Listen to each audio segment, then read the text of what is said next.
Let's think about a scenario. You've been looking for a new home, and finally, after a long search, you're closing on buying your dream house.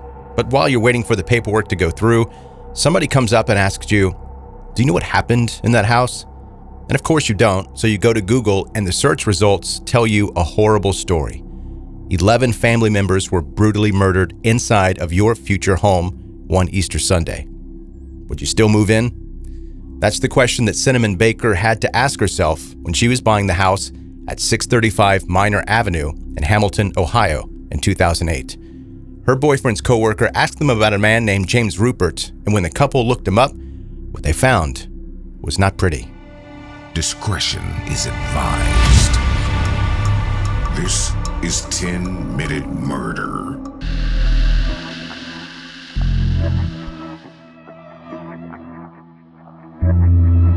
Welcome to 10-Minute Murder, brief and bingeable true crime.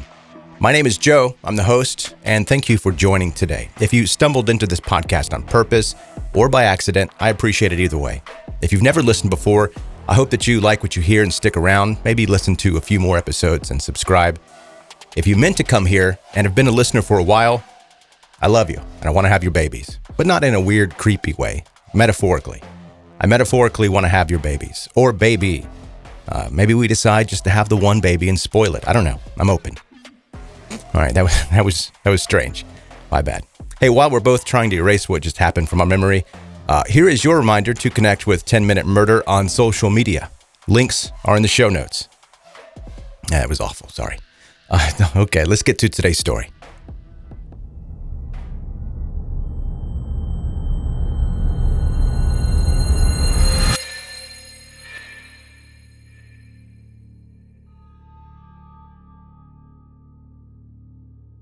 From the very beginning, the life of James Urban Rupert was problematic, to say the least. He was born on April 12, 1934, to Leonard and Charity Rupert, who already had a 2-year-old son, Leonard Jr. To his mother, James was a huge letdown. Charity had hoped for a daughter, and she made sure that he knew it, as if it was James's fault that he was born a boy. Leonard was not much better. He had a violent temper. He showed his 2 sons very little affection. And not sure why this man had become a father in the first place, because he clearly was not interested in being one. Anyway, Leonard ended up dying in 1947, when James was 12 years old, and James's situation at home didn't get much better. If possible, it got worse. Leonard Jr. became the father figure of the family, and he kept constantly picking on his little brother, reminding James how he was weak and useless. Outside of the house, things weren't any better. James's performance in school became increasingly dismal. With little confidence, he struggled to make friends and basically just faded into the background and was only acknowledged when he was being picked on. Within 2 years after his father's death, James had enough. At 16 years old, he was so unhappy and miserable that he ran away from home one day and tried to kill himself by hanging. But the same way everything else in his life had gone to this point, James's suicide attempt failed, and he went back home. The rivalry between the 2 brothers continued. James flunked out of college after 2 years, while Leonard earned a degree in electrical engineering. James also never stood out physically either. He was just 5'5" and weighed about 135 pounds, while his older brother was taller and more athletic. To make things even worse, Leonard ended up marrying a woman named Alma, and eventually they had 8 children together. The problem here was the fact that Alma was James's ex-girlfriend. It was like Leonard's main purpose in life was to make his little brother as miserable as possible, and he did a pretty good job at that. By the age of 40, James was unemployed and living with his mother, while Leonard had a great job with General Electric and provided for his huge family. On top of that, James had lost most of his money in the stock market crash of 1973 to 1974, leaving him a large amount of debt with his brother and his mother. The little money that he had, James used to buy booze. He drank just about every night. Charity, who still couldn't seem to stand her son, became fed up, believing that if James had the money to get drunk, he had the money to pay rent. She wanted James out of the house and eventually began threatening to evict him. James didn't take this very well. His depression took a dive, and he began to look for a way out of the situation, one way or the other. On March 29, 1975, James was spotted shooting tin cans as target practice along the banks of the Great Miami River in Hamilton. That night, he went out drinking like he always did at the 19th Hole Cocktail Lounge, and James complained to an employee named Wanda Bishop about his difficulties with his mother. He said he had to find a way to solve the problem.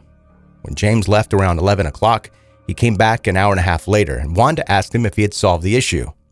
Apparently, James replied, "No, not yet," and sat drinking until the place closed at 2:30 a.m.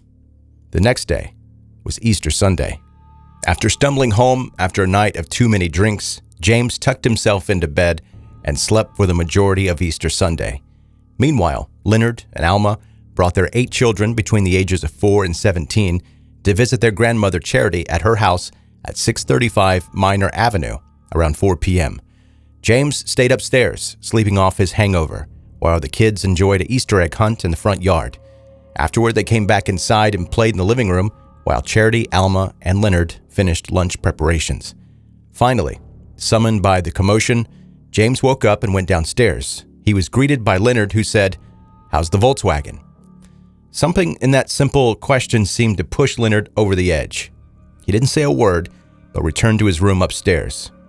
And then around 6 p.m., when Charity was in the kitchen making sloppy joes alongside Leonard, Alma, and 3 of their children, James returned with his .357 Magnum, 2 .22 caliber handguns, and a rifle. He stepped into the kitchen and immediately shot his brother in the head, followed by Alma and Charity. After ensuring they were dead, James killed 11-year-old David, 9-year-old Teresa, and 13-year-old Carol. He then walked into the living room and shot the rest of his family, killing his nephews 4-year-old John, 15-year-old Thomas, and 16-year-old Michael, 17-year-old Leonard III as well, before finally killing 12-year-old niece Anne. The entire massacre was over within less than 5 minutes, and most of the victims being shot more than once to ensure that no one survived. In all, 35 shots had been fired. Afterward, James took his time. He spent 3 hours in the house, along with 11 dead bodies, maybe weighing his options, while the blood soaked through the floorboards. Finally, James changed his clothes and called the police, calmly saying, "There's been a shooting here." James waited for the police at the front door. He was arrested and charged that day with 11 counts of aggravated homicide.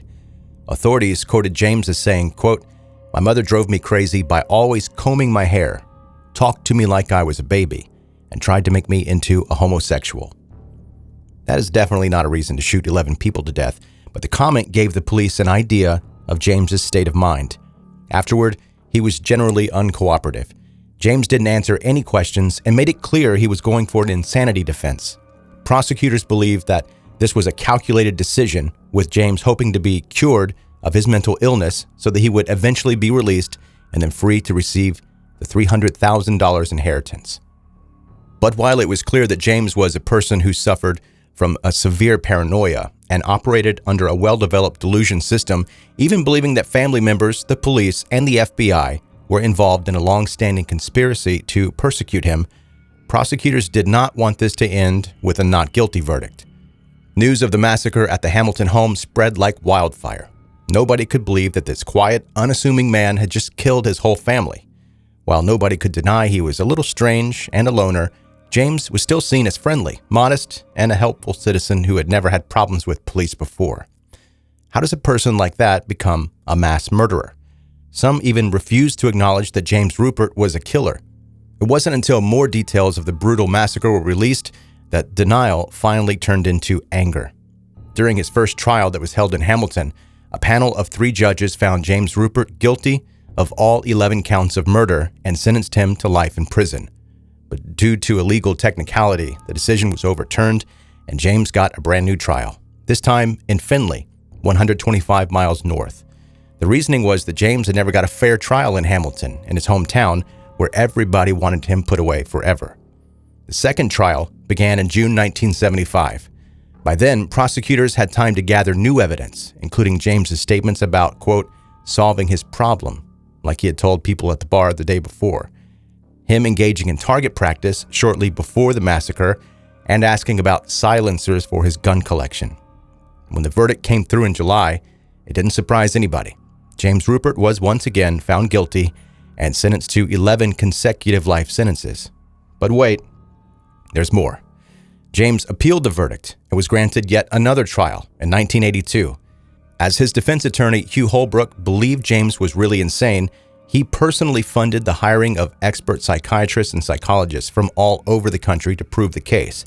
And this time, the outcome was different.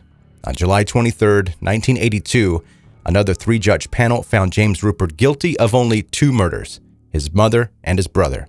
On the other counts, the murders of his sister-in-law and 8 nieces and nephews, James was found not guilty by reason of insanity. In the end, he received 2 life sentences to be served consecutively. James managed to dodge the death penalty, as the capital punishment had been suspended in the United States from 1972 to 1976 due to the Supreme Court's decision. Today, James Ruppert continues to serve his sentence at the Franklin Medical Center in Columbus, Ohio. In April 2015, the state parole board denied his release. The next hearing is scheduled for February 2025. By then, James will be 90 years old, so there's a pretty good chance that Easter Sunday mass murderer will take his final breath behind bars. And yes, Cinnamon Baker did move in to 635 Minor Avenue, where only the bloodstains under the floorboards reminded of the dark history of that house.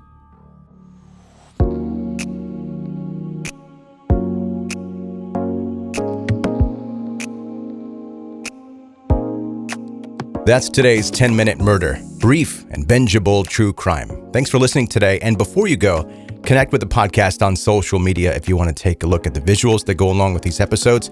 I don't post graphic and gross photos. I mean, while I'm finding the ones that I do post, I usually see the ones that they give me nightmares, to be honest.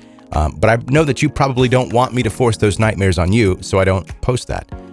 You could go and get that for yourself. I mean, you can Google it. It's pretty simple.